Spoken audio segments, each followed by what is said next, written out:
Vamos dar continuidade ao nosso assunto sobre contraventamento, só que agora tratando de galpões, né? De galpões usuais em estruturas de aço. Eu trouxe aqui uma imagem de um galpão, né? De um galpão formado por pórticos com perfis de alma cheia, tá? Que são os perfis do tipo I, né? Os perfis do tipo I, tanto para os pilares como para as vigas da cobertura, no plano da cobertura. E aí vocês podem perceber que nós temos aqui né? 2, 3, 4, 5, 6, 7 pórticos, né? 7 pórticos que vão garantir a estabilidade lateral do nosso galpão quando a gente tiver as ações laterais nessa direção aqui, ó, nessa direção. Quando a gente tiver as ações laterais vindo nessa direção aqui, ó, ou seja, frontal ao meu galpão, eu vou ter basicamente dois pórticos, né? Dois pórticos para compor a estabilidade lateral. Vai ser esse pórtico aqui, e o outro pórtico posterior, né? O outro pórtico posterior, né? E aí, em função, né, dessas duas direções em que a gente está analisando aqui a estabilidade global do nosso galpão, nós temos que fazer considerações com relação ao contraventamento da cobertura, de tal forma que essa cobertura, de maneira isolada, possa transferir as ações, né, para esses pórticos que a gente acabou de indicar, tá? Para os pórticos que a gente acabou de indicar. Ou seja, a minha cobertura, né, de maneira isolada, ela tem que ser estável, de tal maneira que ela possa transferir as forças transmitidas aqui, né, por causa da ação do vento, por exemplo. E aí, esse sistema de contraventamento no plano da minha cobertura transmite essas forças do vento para os pórticos verticais, e aí esses pórticos verticais, por sua vez, transmitem essas forças para a fundação, né? Para a fundação. Então, há todo um caminho. Eu aplico a carga do vento, uma parte dela, né, vai estar aplicada aqui na cobertura. Esses contraventamentos no plano da cobertura transmitem essas forças para os pórticos, e esses, por sua vez, transmitem para os contraventamentos verticais. E, por último, a gente tem a carga indo para a fundação. Então, nesse pórtico aqui, nós temos alguns elementos que eu quero destacar, né, para que vocês tenham conhecimento. Então, nós temos aqui a escora de cobertura, que seria esse elemento aqui, ó, esse elemento aqui. Seria a minha escora de cobertura. Essa escora aqui, ó, ela é que é responsável por transmitir as forças que são aplicadas aqui na minha cumieira, né? Na minha cumieira, e também nesse ponto aqui, ó. E aqui, ó. Então, no total eu tenho 3 escoras de cobertura, sendo que essa daqui, né? Essa escora aqui é a escora de cobertura na cumieira da minha cobertura. Então, eu tenho 3 escoras. Essas escoras são responsáveis por garantir o travamento lateral da minha cobertura e transmitir as forças de um pórtico para o outro, né? Isso quando a gente pensa no plano da cobertura. Então, se eu aplico uma força aqui, nesse nó aqui da minha cumieira, essa escora vai transmitir parte dessa força para a outra sequência de pórticos.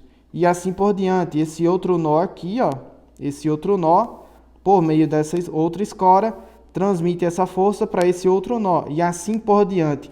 Fazendo com que todos esses nós aqui, quando eu aplico uma força nesse sentido, nessa direção, todos esses nós vão possuir o mesmo deslocamento horizontal, aqui nessa linha, né? Mesmo deslocamento horizontal, ou seja, vão fazer com que toda essa linha da minha cumieira trabalhe em conjunto, tá certo? Vamos continuar aqui. Então, eu tenho também as escoras de cobertura em outros pontos, tá? Frequentemente, essas escoras de cobertura podem ser as próprias terças, né, que apoiam as telhas, só que obviamente que seriam terças reforçadas, né, convenientemente dimensionadas para resistir a esse esforço de compressão por causa dessas forças frontais aqui no nosso galpão, tá?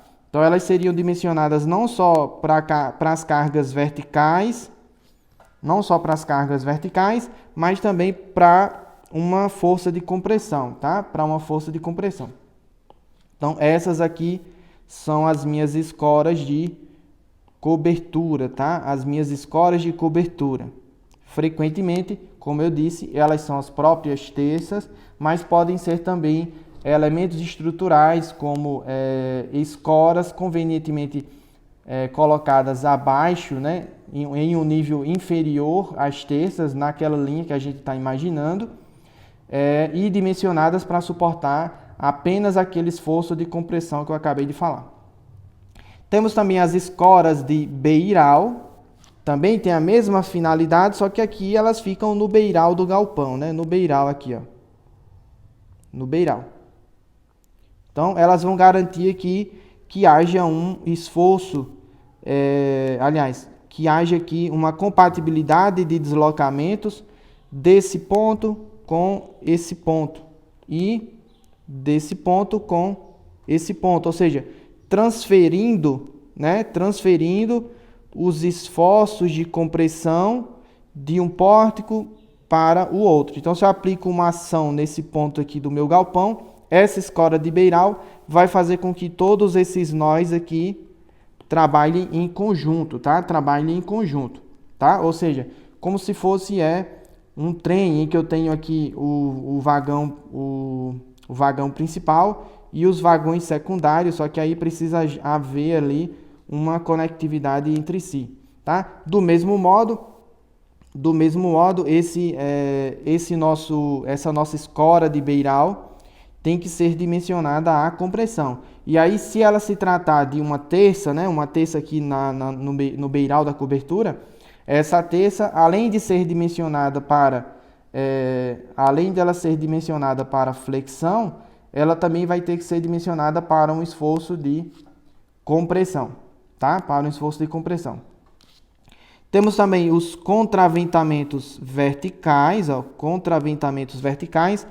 que no caso aqui desse galpão, eu estou apresentando um contraventamento vertical, no plano vertical, treliçado, né?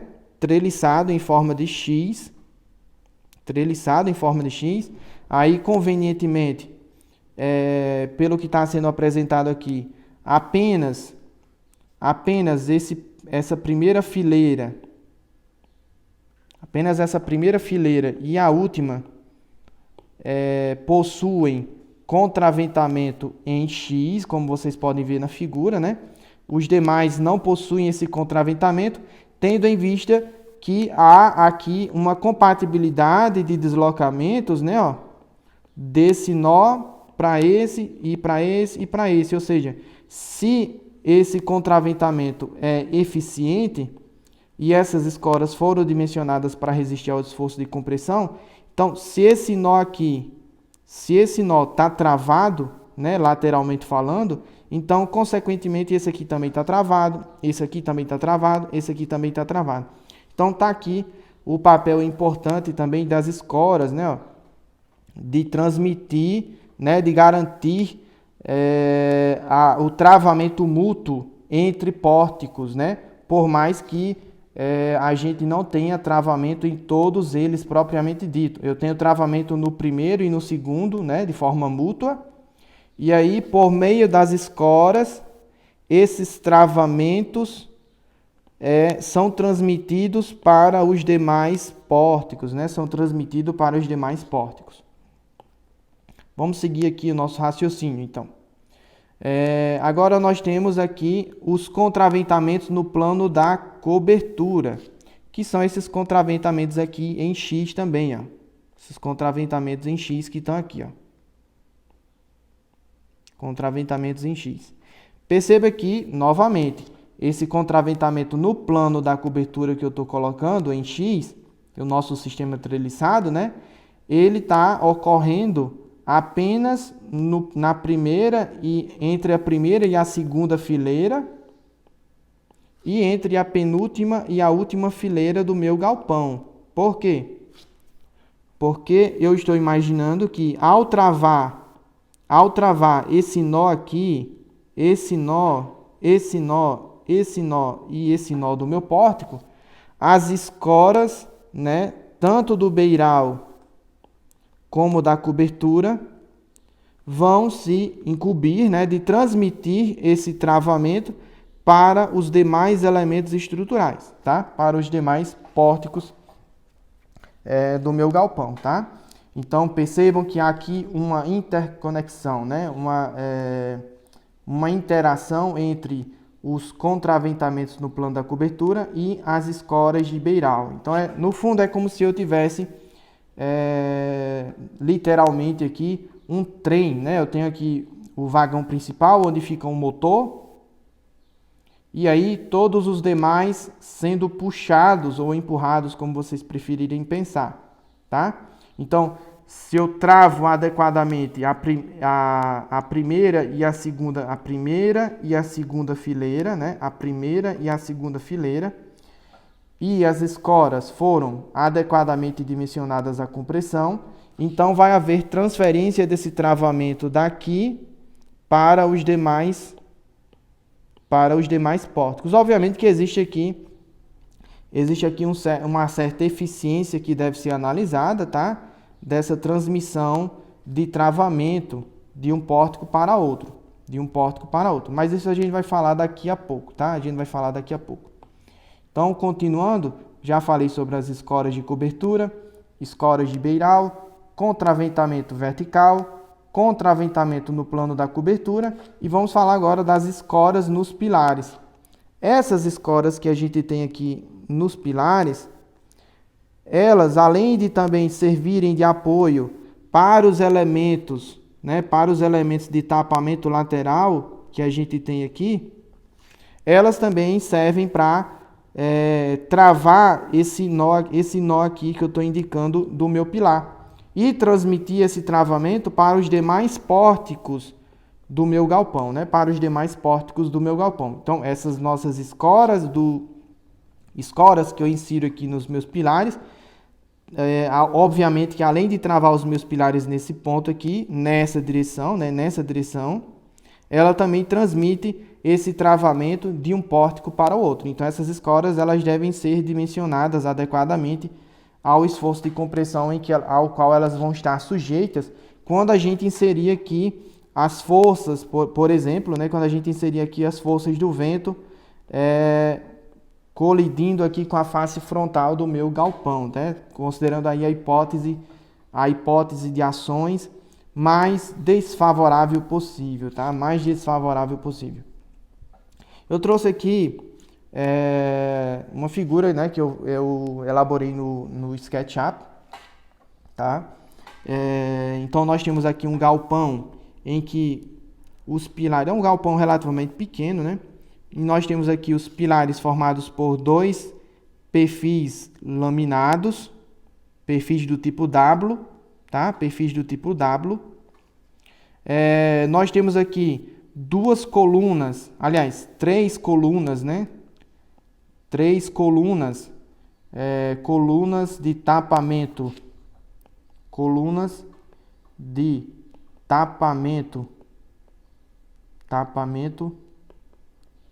frontal.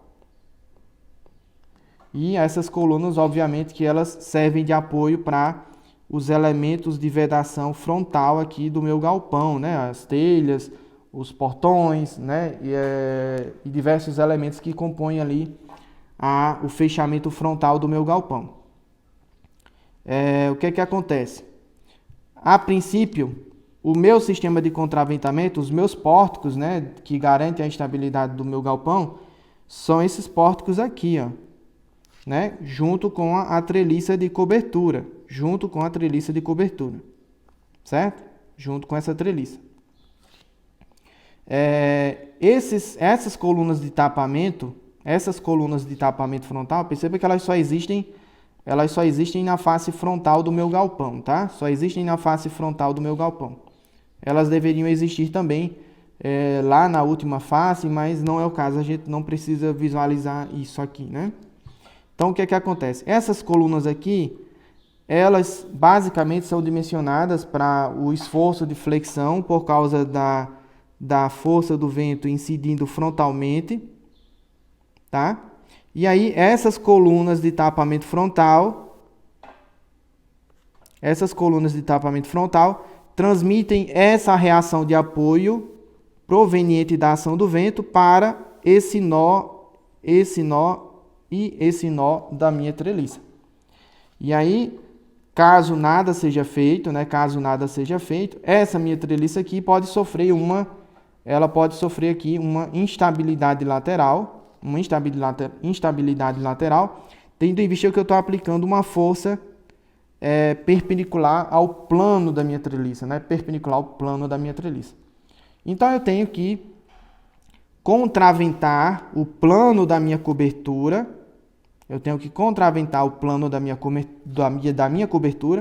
de tal maneira a transmitir essa reação da minha coluna de tapamento frontal para a minha fundação, de tal maneira que a minha treliça não tenha perda de estabilidade. Então, vamos ver como é que a gente vai fazer isso.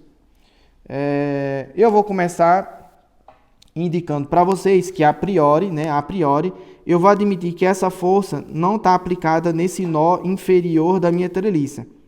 Então, eu vou admitir que essa força está aplicada no banzo superior, ou seja, aquela reação da minha coluna de tapamento frontal está aplicada no banzo superior, tá? Obviamente que as colunas principais do galpão, elas também recebem uma força concentrada no topo, proveniente da ação do vento também, né? Então, a princípio, eu estou admitindo que essas forças estão aplicadas no banzo superior da treliça e não no banzo inferior. E aí, eu tenho que transmitir essa força desse nó, né? Até que ela seja transmitida para o contraventamento vertical e, por fim, para a fundação do meu galpão, né?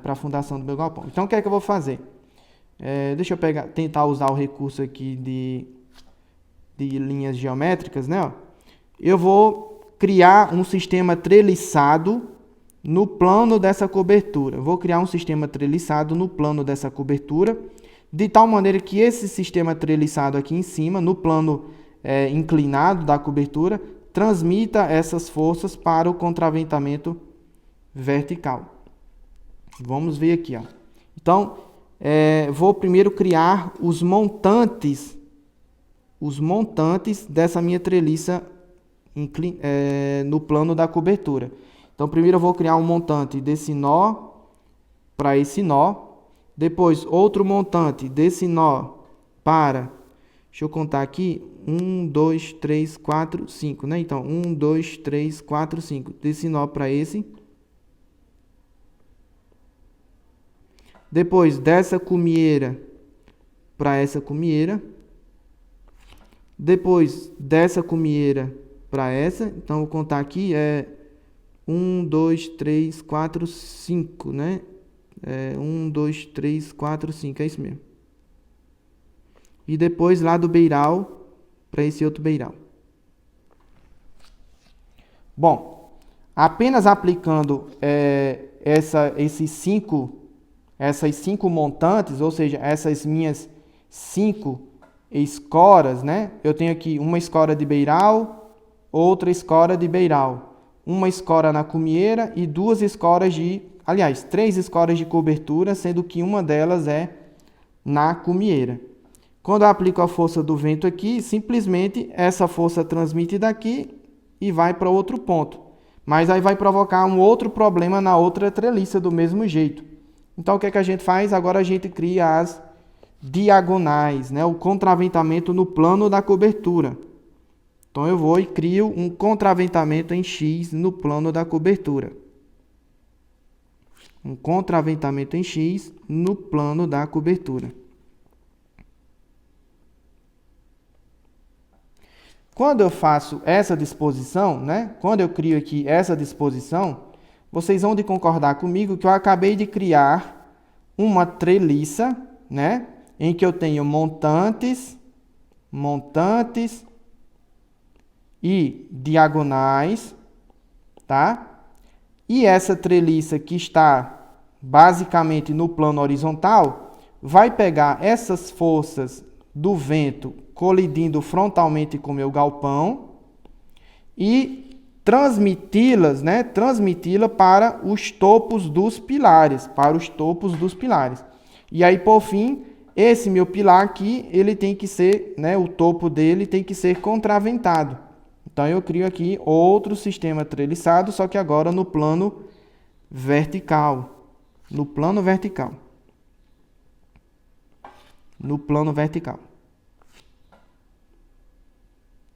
Pronto. Dessa maneira, nós agora conseguimos transmitir as forças que foram aplicadas no banzo superior da treliça, tá? Essas forças aplicadas no banzo superior da treliça são transmitidas por meio do contraventamento no plano da cobertura para o contraventamento vertical e, por sua vez, esse contraventamento no plano vertical junto com a rigidez e a flexão dos pilares vai transmitir essas forças para as fundações, né? Para as fundações. Obviamente que falta um pequeno detalhe. Quando eu faço isso aqui, ó, no fim eu só travei esse pórtico com esse, mas aí sobraram 3, né? Sobraram 3. Então o que é que eu posso fazer? Eu posso garantir o travamento desses nós aqui, dessas outras treliças, fazendo uma conexão entre o nó que está contraventado. Então, ó, se eu sei que esse nó aqui está contraventado, então basta eu conectar ele por uma escora com o outro nó. Se eu sei que esse nó está contraventado, então eu faço a conexão com o outro nó e assim por diante. Então eu saio puxando, né, como se fosse o trenzinho que eu tinha falado. Eu saio puxando essa conexão aqui, ó.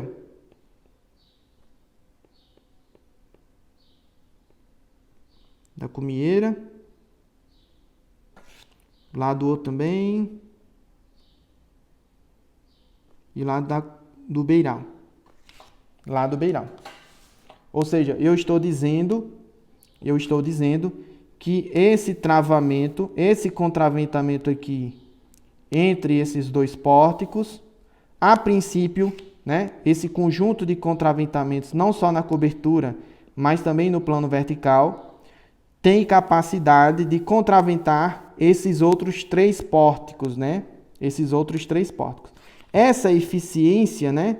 Essa eficiência de transmitir o contraventamento desse conjunto para os demais pórticos, né? Para os demais pórticos, depende basicamente da rigidez,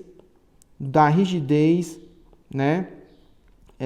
Da rigidez da flexão, basicamente, dessas escoras, tanto na cobertura como nos beirais, né? Nos 2 beirais aqui, ó, tá? Se eu insiro escoras que possuem uma pequena rigidez, então essa transferência de contraventamento de uma estrutura que está contraventada para uma estrutura que vai ser contraventada, ela perde eficiência, ela perde esse elo. E é o que a gente vai ver nessa próxima figura aqui, ó. Quando eu tenho um galpão em que eu tenho diversos pórticos, né? Diversos pórticos, há aí uma certa concordância no meio técnico que a cada 20 metros, eu tenho que lançar um novo sistema de contraventamento no plano da cobertura e contraventamento vertical, tá? Por quê? Porque vai esse sistema de transferência de contraventamento por meio das escoras, ele vai perdendo eficiência. Além disso, a gente no início aqui, eu fiz aqui uma suposição com vocês, uma suposição muito importante, por sinal, que foi considerar que as forças do vento estavam aplicadas no banzo superior da treliça.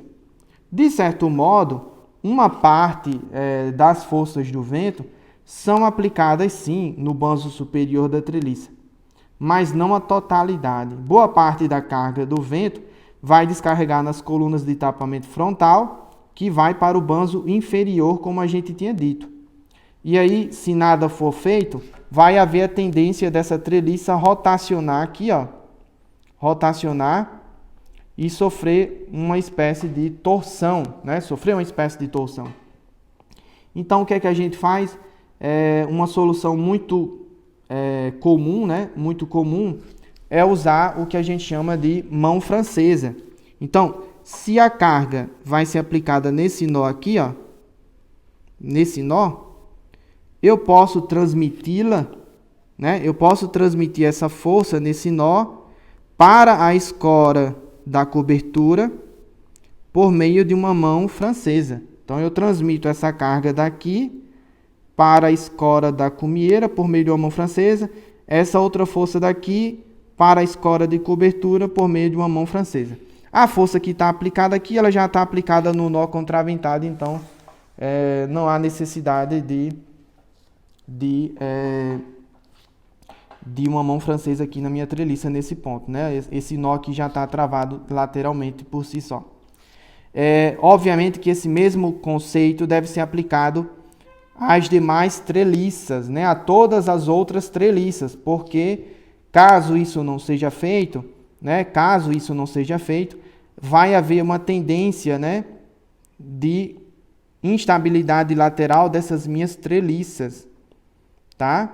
Instabilidade lateral, ou seja, em todas elas, nesses nós que possuem travamento lateral no banzo superior, a gente tem que ter uma mão francesa, tá? Então, uma mão francesa vindo aqui do nó inferior, indo para a escora lá no banzo superior. E assim por diante. Tá? Então, ó,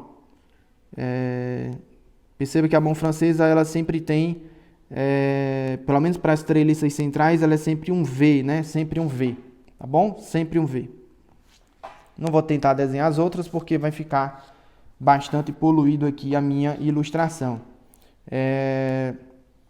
Essas treliças, né, que a gente cria, esses contraventamentos em X que a gente cria no plano da cobertura, elas são frequentemente feitas por meio de barras redondas, né? Frequentemente feitas com barras redondas.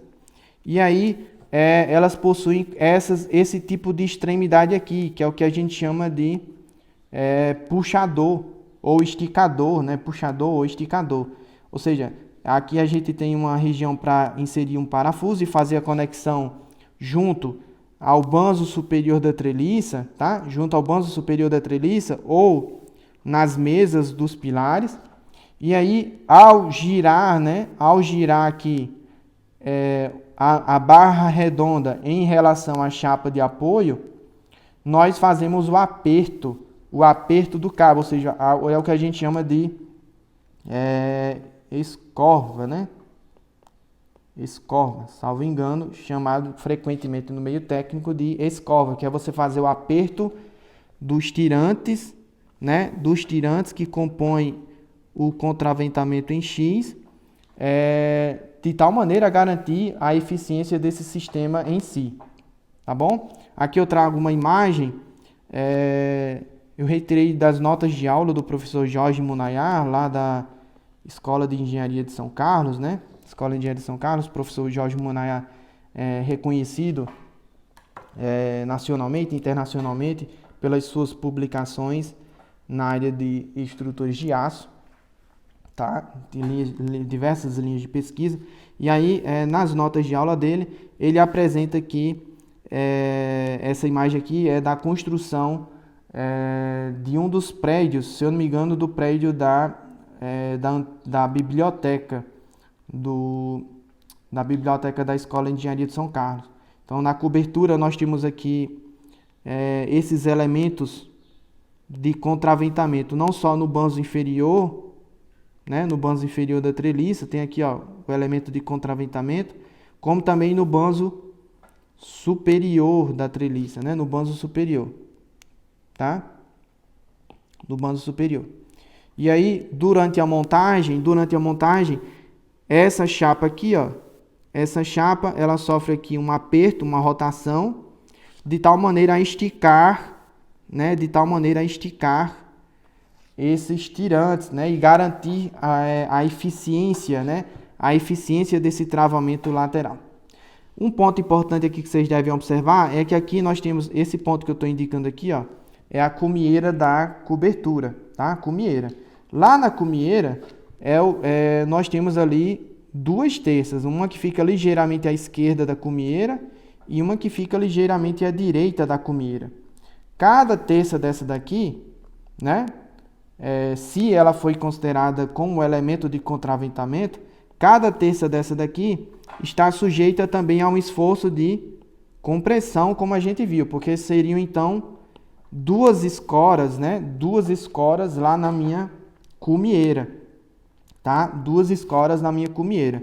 Então essas terças elas têm que ser dimensionadas não só ao esforço de compressão, mas também a flexão, né? A flexão. E aí vocês podem perceber aqui, ó, o esticador, né? O esticador para garantir o travamento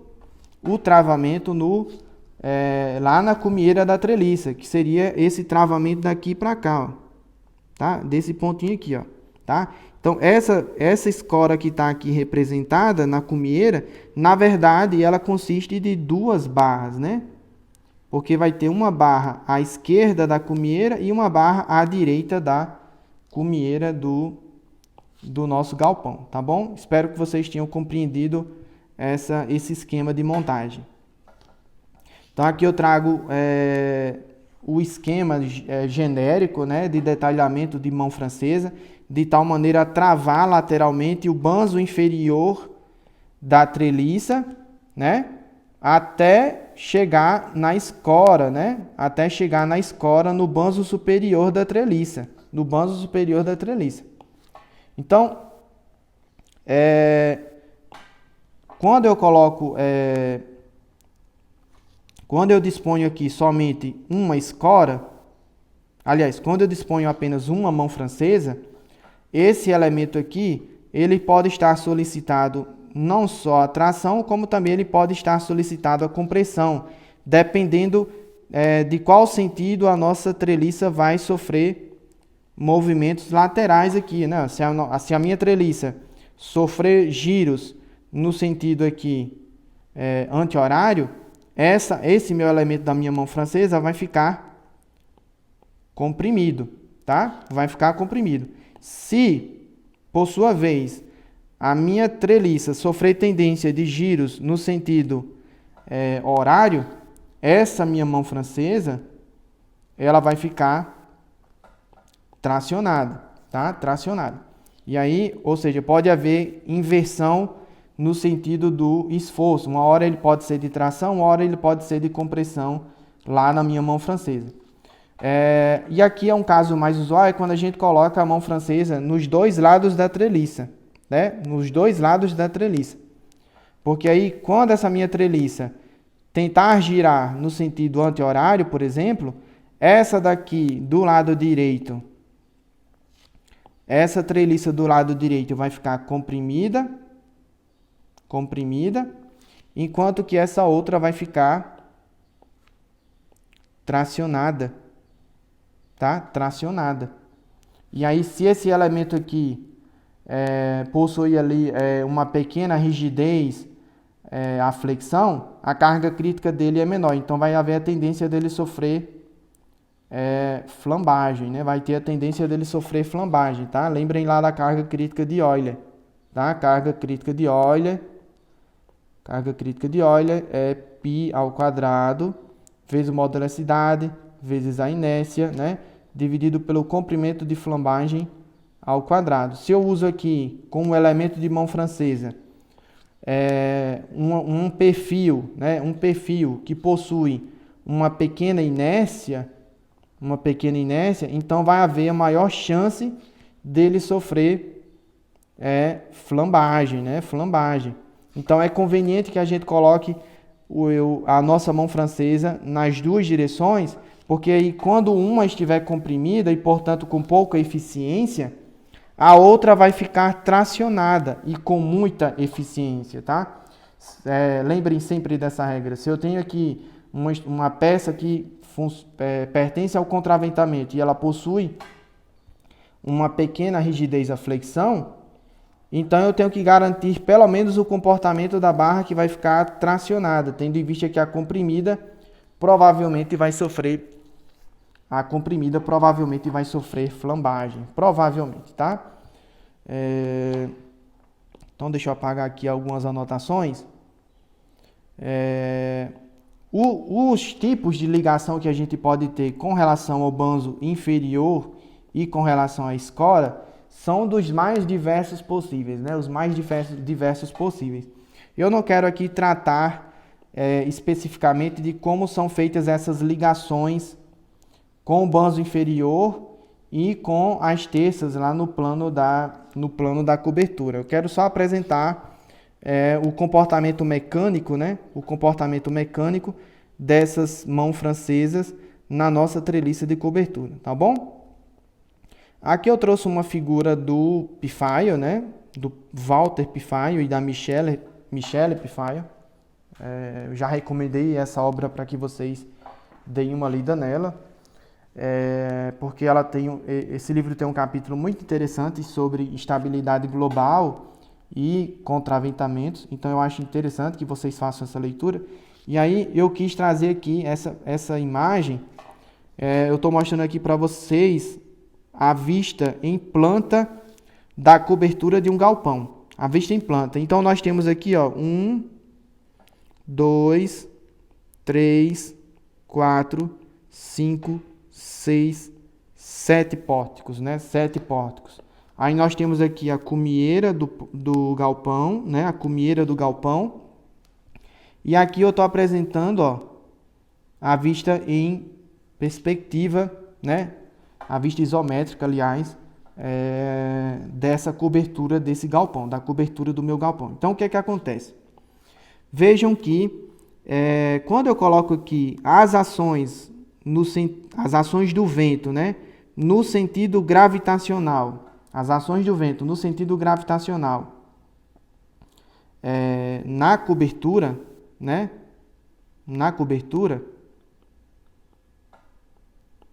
o que é que acontece? O banzo inferior da minha treliça vai ficar tracionado, certo? O banzo inferior da minha treliça vai ficar tracionado. Porém, o banzo superior da minha treliça vai ficar comprimido. O banzo superior da minha treliça vai ficar comprimido. Então, vocês viram que se eu tenho uma coluna, né? Se eu tenho uma coluna birrotulada com o comprimento de flambagem L e eu aplico aqui uma carga P, o primeiro modo de flambagem é esse aqui, ó. É a coluna sofrer esse deslocamento transversal ao seu eixo, né? Esse deslocamento transversal ao seu eixo. Esse aqui é o primeiro modo de flambagem. Eu tenho aqui um ponto de inflexão. Aqui eu tenho outro ponto de inflexão. Esse mesmo mecanismo vai acontecer com o banzo superior da minha treliça, tendo em vista que ele está comprimido. Só que isso vai acontecer, vai haver a tendência do banzo superior da minha treliça sofrer flambagem no próprio plano da treliça, como também fora do plano da treliça, né? Perpendicularmente ao plano da treliça, que é o que eu vou tentar ilustrar aqui. Então, vejam que o banzo superior da treliça está com esse nó travado, né? Contraventado. Esse nó aqui também está contraventado. Esse nó aqui está contraventado e esse aqui está contraventado. Então, vai haver a tendência de haver uma flambagem fora do plano da minha treliça, tá? Vou exagerar aqui, mas vai ficar dessa maneira. Perceba que como eu tenho aqui 4 pontos contraventados, né? 4 pontos contraventados, o comprimento de flambagem fora do plano da minha treliça, o meu L, né? O meu L acaba sendo o vão da minha treliça dividido por 3, né? Ó, dividido por 3.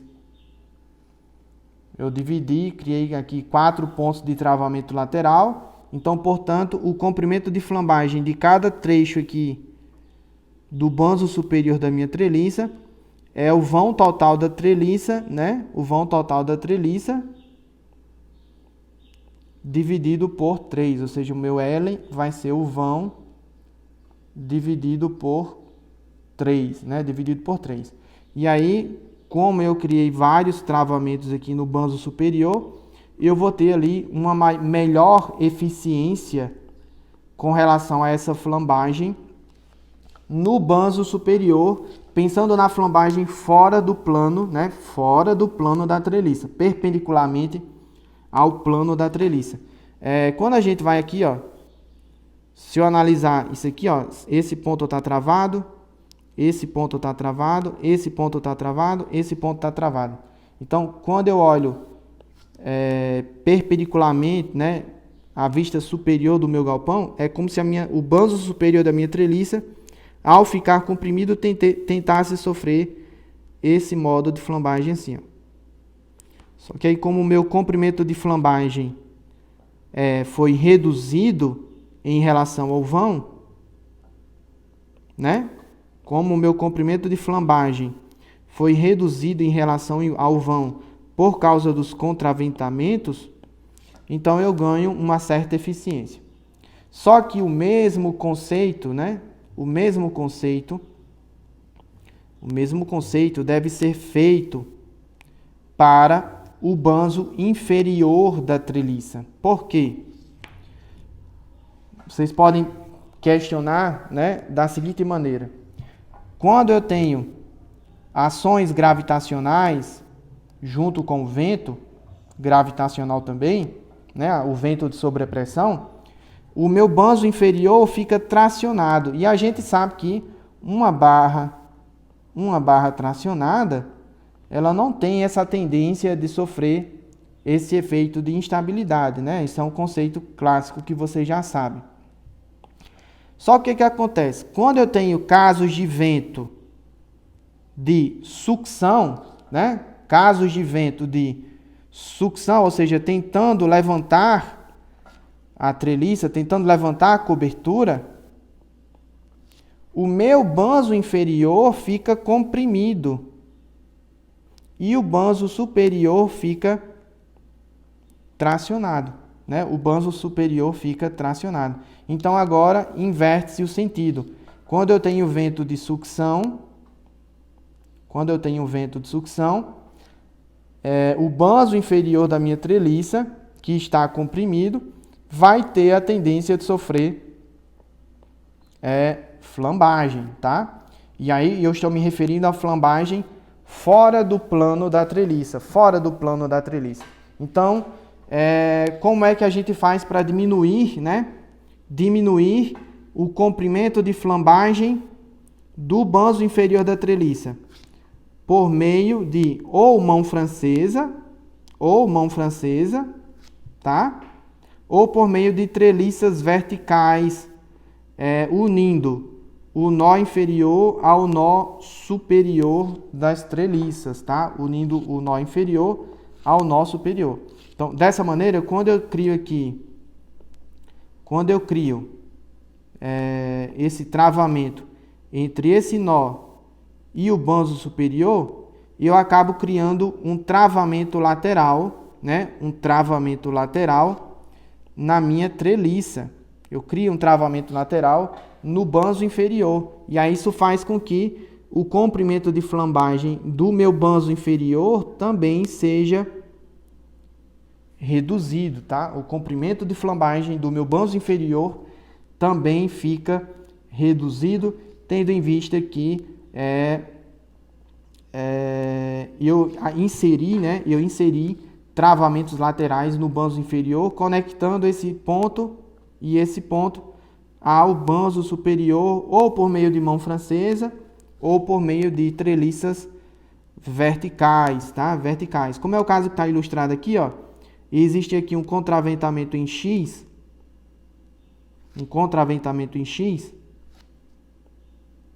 conectando esse nó ao banzo superior, né? Ao banzo superior. Obviamente que nós vamos ter aqui as terças, né? Aqui em cima. E aí, se esses pontos do banzo superior estão contraventados, então, por meio de continuidade aqui, o meu banzo inferior também vai ficar tracionado. O meu banzo inferior também vai ficar travado, né? Também vai ficar contraventado, tá bom? Essa ideia aqui, o professor Walter Pfaio e a professora Michelle Pfaio quiseram passar aqui nessa figura, tá? Nessa figura. Só que aqui vista no plano 2D, tá? Então eu tenho aqui a minha treliça.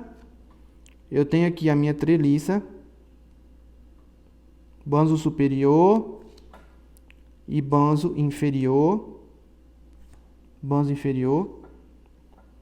Tá?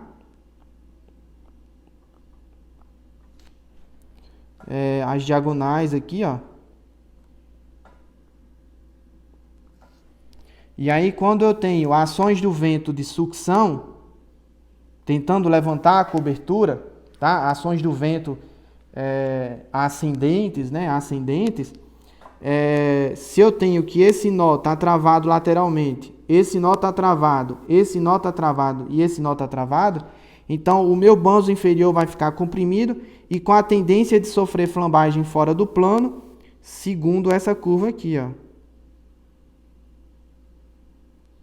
Segundo essa curva. Só que aí vocês associem, né, que essa deformada que eu estou ilustrando aqui é perpendicular ao plano da treliça, tá? Perpendicular ao plano da treliça.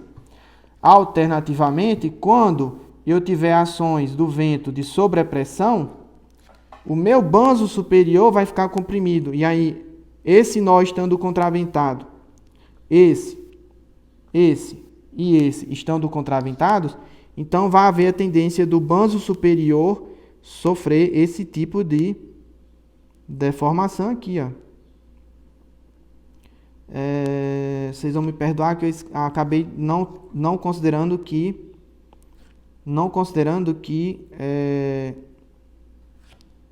deixa eu retornar. Eu acabei não considerando que a cumieira também tem um travamento aqui, ó. A cumieira também tem um travamento porque ela tem as escoras de cumieira. Então, nós teríamos essa curva aqui, ó.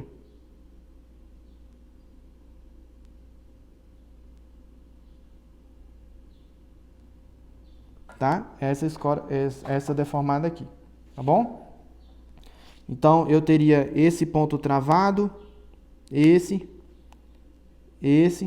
a cumieira também, né?